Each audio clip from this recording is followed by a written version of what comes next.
tout musulman, tout croyant sait que Dieu est parfait. C'est le dogme des dogmes que celui de la perfection divine. C'est l'axiome par excellence de la foi. C'est un présupposé de la foi. Par contre, ce que nous considérons comme perfection est souvent n'est pas une perfection, et ce que nous considérons comme une imperfection est souvent une perfection. La perfection n'est qu'un mot, mais quand il s'agit de Dieu, il s'agit d'une théologie de la perfection divine. C'est une théologie. C'est une métaphysique de la perfection de Dieu. Or, cette perfection procède par une création inachevée.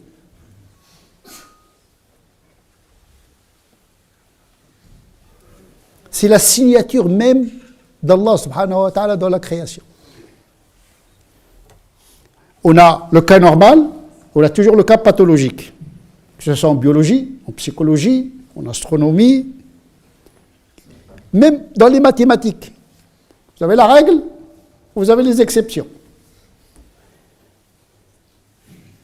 Justement, cette exception qui est la signature de ce qu'on appelle le miracle qui sort de la norme. Ça, c'est une dimension de la perfection divine par le pathologique, par ce que nous considérons comme anormal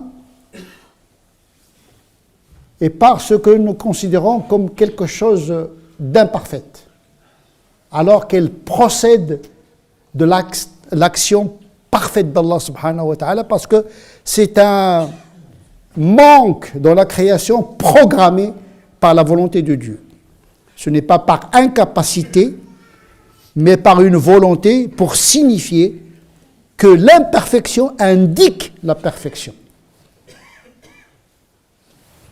L'imperfection indique la perfectibilité de la création.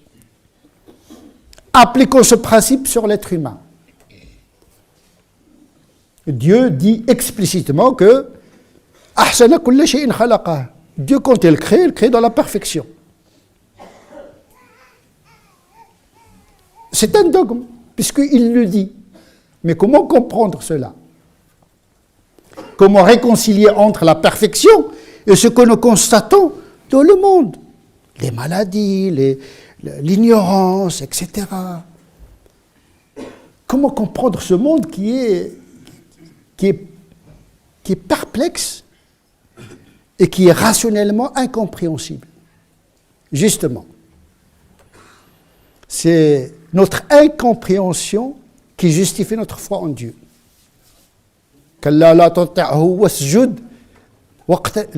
L'effondrement de la raison dans le mystère de la perfection d'Allah subhanahu wa ta'ala dans le monde. On peut dire que notre monde est infiniment incompréhensible.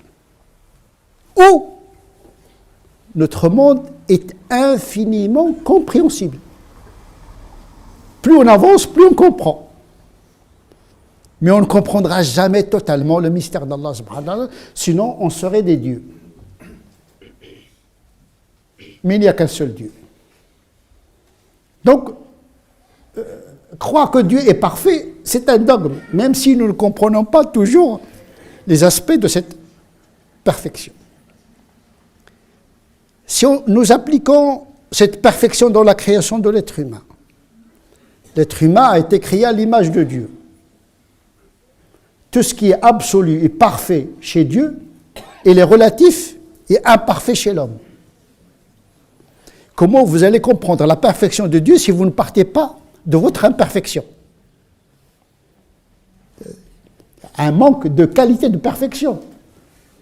En vérité, nous sommes la métaphore de Dieu d'une certaine manière. C'est-à-dire les traces de Dieu et sont en nous. L'ilm, la science, le pouvoir, toutes les qualités. Dieu nous a révélé ces qualités à travers des qualités que nous connaissons de nous-mêmes.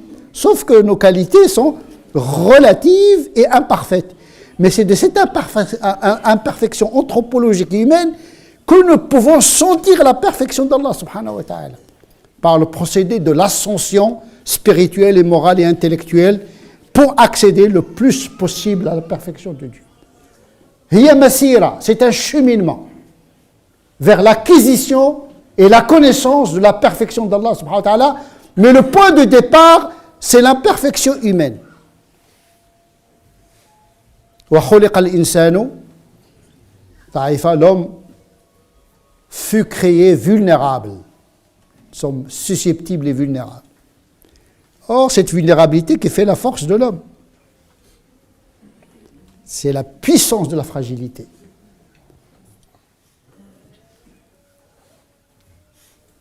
D'abord, l'homme a été créé à partir de la matière inerte. Donc nous avons une filiation matérielle avec Torab. Il y a une filiation très basse. Nous sommes partis de rien. De rien. Donc, Torab, puis le sol, l'argile. L'argile, c'est la poussière mélangée avec de l'eau. Et puis, le Coran décrit cette évolution matérielle, puis biologique, puis spirituelle de l'être humain. Donc, il l'a créé à partir de la vulnérabilité vers quelque chose qui progresse vers la perfection. Donc, il a préparé ce corps dans une évolution biologique et embryologique, puisque dans le ventre de nos mères, nous subissons le stade de blastula, de l'embryon, morula, tous les gens qui ont fait un peu d'embryologie savent l'évolution embryogénique. Khalaqakum atwara, il vous a créé par stade. C'est une loi naturelle, mais aussi c'est une loi spirituelle parce que l'âme aussi, elle doit être cultivée, renforcée et éduquée. Donc il y a la vulnérabilité de corps qui tend vers de l'embryon jusqu'à la naissance, jusqu'à la jeunesse, etc. Donc il y a des phases de transition, une diminution de la vulnérabilité, la progression vers quelque chose de ce qu'on appelle la téléologie, c'est-à-dire il y a quelque chose qui va vers une finalité, mais à partir de quelque chose d'imparfait en apparence, parce que la molécule n'est pas parfaite, elle est moins que les molécules biologiques. Ah, vous savez, il y a la chimie minérale, il y a la chimie organique et il y a la biochimie. Donc même la chimie, il y a la matière, elle évolue pour accueillir le souffle. Ce qu'on appelle l'entropie. Les astrophysiciens disent que l'univers a été programmé pour accueillir la conscience humaine. De la matière à l'émergence de la conscience humaine. فَنَفَخْنَا فِيهِ مِنْ رُوحِنَا. Cet homme, il est faible, et pourtant, Dieu dit, dans le Coran, لَقَدْ خَلَقْنَا الْإِنسَانَ فِي أَحْسَنِ تَقْوِيمٍ, c'est-à-dire la meilleure, la perfection totale. Et en même temps, il dit خَلَقَ الْإِنسَانُ ضَعِيفًا, c'est-à-dire que cette faiblesse, elle procède de cette perfection, justement, parce qu'il évolue. Pourquoi ? Parce que dans le programme de Dieu, l'homme doit continuer le projet de Dieu sur terre parce que c'est un calife. Il doit gérer le monde. Il doit prolonger le projet de Dieu sur terre. Il l'a doté d'une volonté, d'une liberté, d'un savoir. Il doit cultiver. Dieu, il lui a laissé l'espace. Il lui a révélé. Et puis Dieu... il a laissé l'espace. Explorer. Vous devez prendre totalement votre liberté et votre responsabilité. Fi ahsani taqwim. Il l'a créé de manière parfaite, mais en même temps, vulnérable parce qu'il a créé un homme perfectible. Qu'est-ce que ça veut dire perfectible? C'est-à-dire qu'il peut progresser vers la perfection. Les anges sont parfaits. Je dirais plutôt sont achevés, parce qu'il y a une différence entre la perfection et l'achèvement. L'ange, il n'apprend pas. Il n'a pas d'embryogénèse. Il n'évolue pas. L'animal également. Il naît achevé. Dès qu'il sort le ventre de sa maman, il court et il sait manger. Il n'a pas besoin d'éducation, à quelques exceptions près. Mais l'homme, il est bébé, il doit apprendre, il est adolescent. L'être humain, il demande beaucoup d'éducation. Ce n'est pas comme l'animal, ce n'est pas comme l'ange. Parce que l'animal et l'ange sont créés achevés. L'homme, il est créé inachevé. Pour se prendre en charge vers la perfectibilité. Or, ce processus de perfectibilité ne peut passer que par un concept coranique essentiel qui s'appelle le repentir. Repentir, c'est tendre en permanence vers le mieux. Ce n'est pas seulement un sentiment de culpabilité à l'égard d'une faute morale, c'est un concept éthique, intellectuel et spirituel. Sans le repentir, il n'y a pas de perfectibilité. Le repentir, il répare la vulnérabilité. Non seulement il répare, mais il augmente les compétences. Parce que, généralement, le repentir, ce n'est pas uniquement effacer une faute, mais doper la conscience par la vertu. Parce qu'il se peut qu'après le repentir, le musulman acquiert un statut plus élevé encore que celui qu'il avait avant la faute. Comme Adam. Dieu l'a choisi après la faute. Grâce au repentir. C'est-à-dire, c'est le repentir qui a fait d'Adam, il accède à un statut supérieur à celui qu'il avait avant la faute.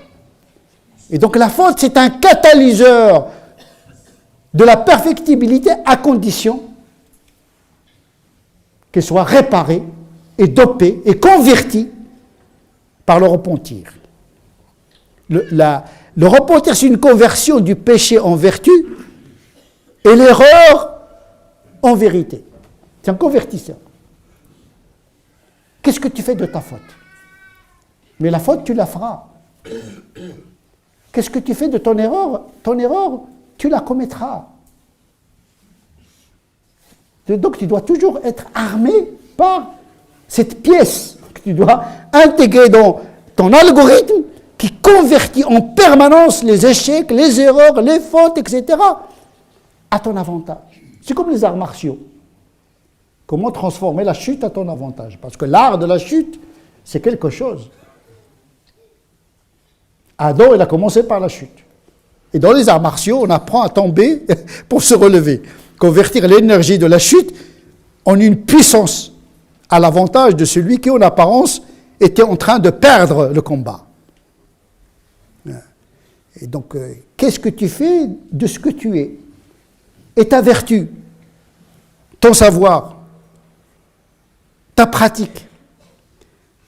Il ne faut pas croire que le repentir uniquement, c'est pour réparer une erreur ou bien une faute morale, une erreur intellectuelle ou une faute morale. Non. C'est de passer d'un savoir inférieur à un savoir supérieur. Et de passer d'une pratique de la vertu à une pratique supérieure. C'était l'état du prophète sallallahu alayhi wa sallam. Il jurait à ses compagnons qu'il se repentait et demandait à Dieu le pardon. Demander le pardon, c'est se prendre en charge pour se dépasser. Il disait, je me repens chaque jour plus de 70 fois. Est-ce que c'était un criminel? Non, le prophète n'était pas un criminel. Est-ce qu'il faisait les grands péchés? Non. Mais tout simplement, il était ambitieux. Il avait l'ambition de passer d'un stade inférieur à un stade supérieur. Wa qul rabbi zidni ilma. Il demandait que, pas la révélation, il demandait l'ilm. L'ilm, c'est autre chose. Donc il demandait la croissance par le repentir du savoir, d'un savoir inférieur à un savoir supérieur. Et de passer d'une vertu et d'une pratique inférieure à une pratique supérieure. Et d'un état spirituel intérieur à un état spirituel plus élevé. Donc, la connaissance, le repentir permet de renouveler et d'accroître la connaissance. Il permet de corriger et de rendre performant la pratique éthique, mais également, il permet également d'élever les états intérieurs du cœur, l'ahwal, ce qu'on appelle l'ahwal, c'est-à-dire comment s'en remettre à Dieu, comment faire confiance à Dieu, et pas seulement patienter. La patience, c'est quelque chose que tu acceptes avec amertume, un destin que tu acceptes avec amertume, mais il y a un stade plus élevé, la satisfaction. C'est-à-dire tu reçois le destin, mais pas avec amertume, mais avec une certaine philosophie. C'est un état spirituel. Et l'ahwal également. Donc, le prophète, sallallahu alayhi wa sallam, quand il disait qu'il se repentait à Dieu, c'est-à-dire il avait l'ambition de se rapprocher de la perfection, justement. Il était conscient de la vulnérabilité, il avait le projet, justement, par le repentir, de passer d'une étape inférieure à une étape supérieure. Cela suppose une conscience éveillée et aiguë, une sensibilité. Quand le musulman perd la sensibilité, perd la conscience, eh bien, il reste stagnant dans son état intellectuel, moral et spirituel. Mais il faut avoir le courage de reconnaître ce que beaucoup de musulmans n'ont pas. C'est l'entêtement. Là, c'est la psychologie de l'identité qui l'emporte sur la vérité. Voilà, j'ai fait ça, donc pourquoi je vais renoncer? On considère que c'est une faiblesse de reconnaître sa faute. C'est misérable. C'est misérable, c'est une posture misérable. C'est-à-dire la fierté. Ah, je suis fier, pourquoi je vais renoncer? J'ai dit à mes enfants ceci, je ne peux pas renoncer. J'ai dit le prophète, il écoutait ses compagnons. Quand il choisissait une posture, les compagnons disaient non, prophète, ça c'est pas un bon choix. Il écoutait ses compagnons, il écoutait ses épouses. Il dit pas sûr, prophète, je reçois la révélation, de quoi vous vous mêlez? Mais non, c'est pas parce que tu reçois la révélation que tu es infaillible. Tu es infaillibilisé par la révélation, mais en tant que tel, Mohammed sallallahu alayhi wa sallam n'était pas infaillible par lui-même. Wallahu ya'simuka, c'est Dieu c'est Dieu, il n'est pas infaillible par lui-même. Donc il écoutait les autres, il se trompait également. Il y a le Coran qui a enregistré les erreurs du prophète et ses réparations et ses corrections. Donc à cet égard, le prophète reste un exemple pour nous. Ce n'est pas un Dieu dans les sept cieux inaccessible, non. Basharun mithlukum. Je suis un être humain comme vous. Mais c'est ça son miracle, c'est qu'il est comme nous, mais il n'est pas comme nous. C'est qu'il nous a élevés par sa force de reconnaître l'erreur, de se repentir et de toujours d'aspirer à la perfection à partir de sa vulnérabilité. Il y a une histoire d'un grand savant qui s'appelle l'Ambari, et qu'un jour, un de ses élèves le corrigea. Vous savez, quand vous êtes un professeur, un alim, etc., et puis dans l'assemblée, quelqu'un qui vous dit « Oh maître, voilà, je pense que vous vous êtes trompé. » Déjà dire à quelqu'un vous êtes trompé, déjà, c'est la guerre mondiale qui va s'enclencher. Moi, je me trompe. Je n'ai pas honte. Mais ça, ce type de personne ne peut pas évoluer. Il n'est pas à l'écoute de la vérité. Ce n'est pas un amoureux de la vérité. Il faut être épris de la vérité. Là où il est, tu es le plus à même à s'en approprier. Il faut que tu sois amoureux de la vérité. Non, il n'y a pas de condition pour la vérité. Il faut ouvrir ton cœur et ta conscience pour pouvoir te repentir, c'est-à-dire dans le sens d'évoluer. Oh maître, tu t'es trompé. Ah bon? Et l'élève de lui expliquer comment il s'est trompé. Et le maître de dire, eh bien, je me rends, je me repens Arji'. Je reviens. Tawba, c'est revenir à la vérité. Ça veut dire on s'est égaré de la vérité, on retrouve la vérité. Arji'u idan wa ana min as-saghirin. Je reviens à la vérité, tout petit, avec petitesse, avec humilité. Je n'ai pas de problème. L'ego, vous le mettez dans votre poche quand il s'agit de la vérité. Et c'est comme ça que vous êtes grand. Quand vous êtes petit, quand vous reconnaissez les erreurs, mais à condition que vraiment il s'agit d'une erreur. Et de continuer en disant, je préfère être le dernier dans la vérité que d'être à la tête d'une doctrine erronée. Parce qu'il y a des gens qui veulent être chefs, le prestige, etc. Ils ne peuvent pas renoncer à une réputation. Leur réputation est plus importante que la vérité. Eh bien, vous êtes mal partis si vous voulez entretenir une fausse réputation. Le prophète, sallallahu alayhi wa sallam, ne tenait pas à sa réputation. Les saints renonçaient à leur réputation quand il s'agit de la vérité, que ce soit une vérité intellectuelle, éthique ou spirituelle. Donc le repentir, c'est un comportement, c'est une vertu inhérente aux musulmans. Ce n'est pas un sentiment de culpabilité qui vous range de l'intérieur. Parce que y a des gens qui vivent sur le sentiment de culpabilité et se dégradent psychologiquement, moralement. Non, ça, c'est pas le repentir, ça. Ça, c'est de la psychologie. Et psychologie négative. Le repentir suppose un sentiment positif de culpabilité capable de transformer ce sentiment en acte.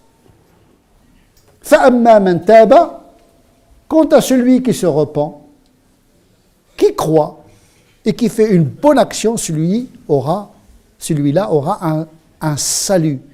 Et donc, un sentiment de culpabilité qui ne se transforme pas en dynamique de réparation, etc., ça s'appelle le désespoir. Or, le repentir est accompagné toujours par l'espérance, puisqu'il s'agit de Dieu, subhanahu wa ta'ala. Donc c'est ça, en vérité, ce n'est pas une question de nous, une capacité, mais sans remettre à Dieu et d'espérer toujours en prenant l'initiative. Et puis peut-être qu'on va échouer une deuxième, troisième, quatrième fois, tant qu'il y a l'espérance, tant qu'il y a la vie, tant qu'il y a l'effort de se repentir, il y a la vérité. En vérité, c'est quoi la vérité? C'est un cheminement vers la vérité. Il n'est pas dit aux musulmans d'atteindre la perfection, mais la perfection consiste à suivre son cheminement. Le cheminement de la perfection est la perfection elle-même. Parce que Dieu, dans son projet, n'a pas voulu l'homme ange. Il ne s'agit pas que l'homme se transforme en ange, ce n'est pas le projet de Dieu. Il veut que cet homme soit perfectible, toujours en train de passer d'un